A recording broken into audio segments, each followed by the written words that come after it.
This is Majinoni, and I have to do this review tonight because this is like my favorite book so far out of the week. And keep in mind, I got Avengers and I got X-Men titles, and you know, this is the best. Sea Bear and Grizzly Shark, they got mixed up, put out by Image. Now, just so you know, this guy here, Jason, who does uh, Sea Bear, he does Invincible. And Ryan, who does Grizzly Shark, he does, was it the Amazing Wolfman, or the Wolfman. Okay? Now, anyways, here's the deal. This is what makes this awesome. What we have here is a grizzly bear living in the ocean like a shark. And you have a great white shark living in the forest like a grizzly bear. And let that sink in for just a second, and you can understand where this is going to go. Because, this is no work of literary masterpiece. This is just hilariously bad funny. Here's a bit of a history. I'm not going to bore you with the history of Sea Bear and Grizzly Shark, but this is basically what's going on here. What we have here at the very beginning is you have your typical family. They're out on a boating, fishing trip, and the guy's like, "Whoa, look at this! I caught something!" And the guy's like, "Hey, what did you get? Did you get a shark?" "No, he didn't get a shark. He got a sea bear." As the grizzly bear leaps out of the water and then mauls everybody. Now, keep in mind there's going to be spoilers. I should have mentioned that earlier, but there's spoilers, so be wary of that. Anyways, he mauls everybody on board and jumps back out. I mean, what type of shark wouldn't want to jump on a boat and maul the people? And, young boy sees the horrific event and vows vengeance 20 years later. Now, in the secret base, you have, they're basically, they kind of know what's going on, and they're talking about him escaping, and, they need to do something about it. Well, anyways, he arrives at the same boating place where his parents run in the boat, and he's like, "Hey, you look familiar, and do you remember me? We rented a boat. I want to kill the sea bear." And the guy's like, "Ha! We are different from what you think." And then he turns into a creature-like thing, and he's like, "The bear is our mother, and we will protect the bear and give him human blood." And the guy's like, "You're insane." And then there's a big battle, and he's a super mutant, sorry, not mutant, but he's a super android-type guy with blades that come out of his arms because he's been tampered with the government, and it's blood and chaos. Well, the military has a submarine, and they launch a missile to try to deal with young boy who's now a man, and he meets this hybrid human animal creature thing on the beach, and she's like, "Oh, don't worry, I am not like those people. I don't believe in this because tourism stopped, and because of the bear mauling people and killing, and so the bear goddess told us to go out and lure people into the world and bring people here, and that way of life is just not for me.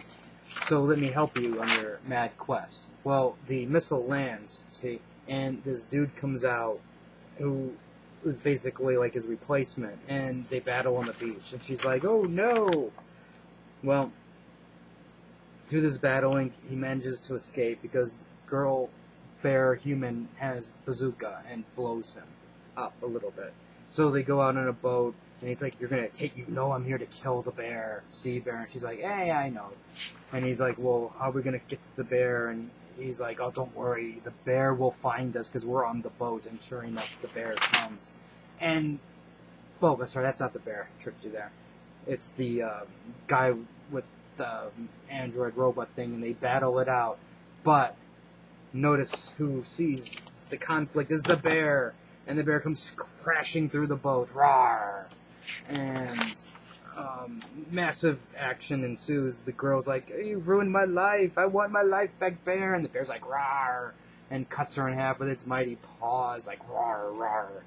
And then, guy sees girl dead in ocean, and he jumps into the water after the bear, and chops its head off.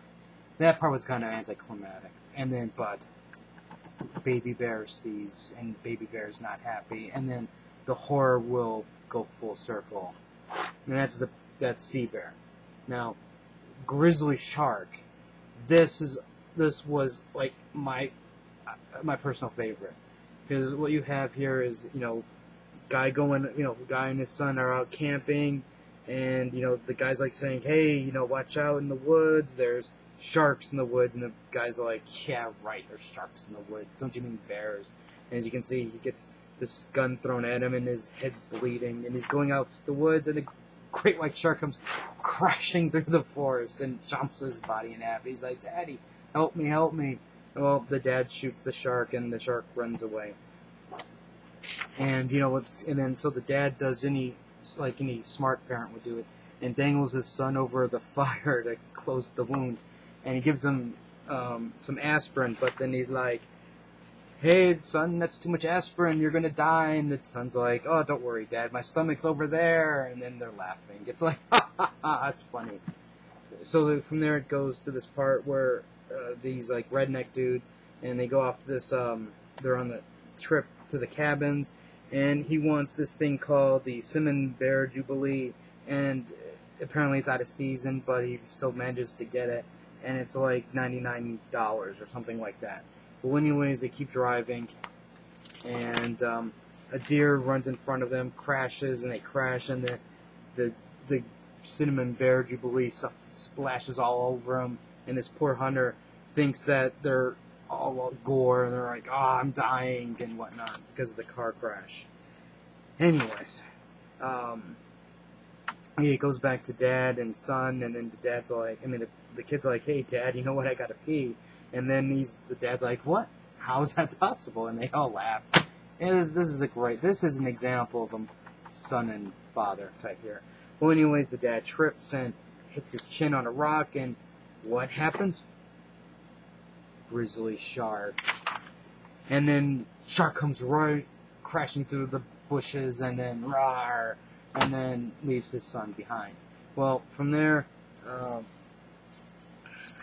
you have mosquitoes and whatnot dealing with the guys from the car accident with that cinnamon bear gook all over them. And the shark's like, roar, but then it tastes the gook, and then it's like, I don't think so. Ugh. And it goes away. Then a series of carnage happens, one right after the other. You have woman rock climbing, complaining of the rock cut, and then grizzly shark bites her in half. Then there's the asshole mom bitching at the poor father, complaining she bit her tongue, and then grizzly shark whoosh, the whole family except for baby. Then there's the woman on her period, whoosh, and shark eats her up also. And carnage after carnage ensues. And this is one of my favorite parts, is where grizzly shark is circling the people, because you normally think that's water, but that's bushes, and you see the fin going around and around. And once the cinnamon bear gook washes off because of the rain, land shark attacks and bites them in half and bites more people in half, and then carnage ensues. And finally, this guy here he wants his friends back because grizzly shark ate them all, and carnage ensues even more. And he misses Carl, and he's like, oh, there you are, Carl. And, poor defenseless boy bitten in half makes friends with crazy guy with a bent head. Anyways, be afraid. This is an awesome comic. I enjoyed every minute of it. I didn't do it justice, but it just made me lull the whole time. It was just hilarity ensued. And I guess you can say I have a twisted sense of humor, and I hope you like the book. If you like it, you better go buy it, because I think comic stores are not buying a lot of these, because this is $4.95. Oh, sorry, $4.99, and it's gonna be one of those rare items, I think, because stores aren't gonna buy it. So buy it. You should buy it, because it was hilarious. I hope you like the review. I hope you like the comic. I'll have more reviews up. So until next time.